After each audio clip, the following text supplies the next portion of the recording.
आमदार संदीप क्षीरसागर यांच्यावर धनंजय मुंडे यांनी गंभीर आरोप केल्याचं पाहायला मिळालं। बीड जिल्ह्यामध्ये पुन्हा माणुसकीला काळीमा फासणारी घटना घडली आहे। एका भगिनीचा 1 वर्षापासून छळ होत होता। गुन्हा दाखल झाला त्यावेळी तेथील आमदार संदीप क्षीरसागर यांच्यासोबत हे होते। पोलीस तपासामध्ये समोर येणं गरजेचं आहे। खूप दिवसापासून चर्चा होत होती या प्रकाराची।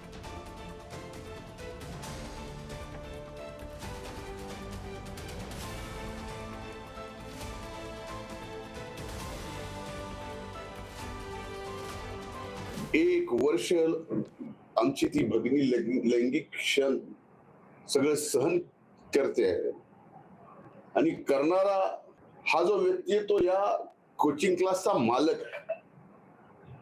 एक नाही 2 व्यक्ती आहेत। गुन्हा नोंद झाला त्या दिवशी 11 वाजता इथले स्थानिकचे आमदार संदीप क्षीरसागर या आरोपी सोबत होते। हे पोलीस तपासात येणं आवश्यक आहे। ते का होते, काय असं कारण आहे, क्लासमेट आहेत काय नेमके।